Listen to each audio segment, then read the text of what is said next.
Ayan, good day everyone. So my name is Gianna May Ichido. So for today, I'm gonna make the coffee concoction using the French press. First, I'm gonna put the coffee grounds, 250 grams.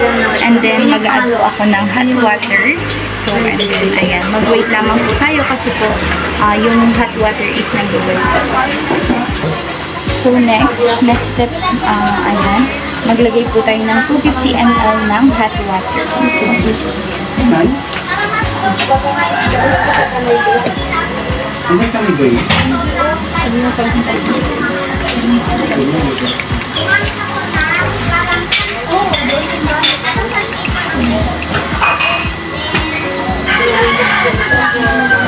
Step po, ibabad po natin siya ng 3 to 5 minutes.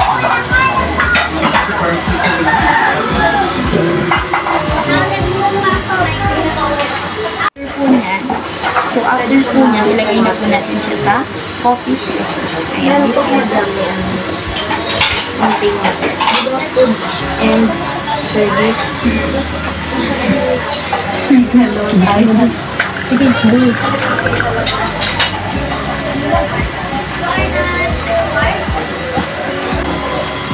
So ayan, tapos ko na pong gawin yung ating coffee concoction.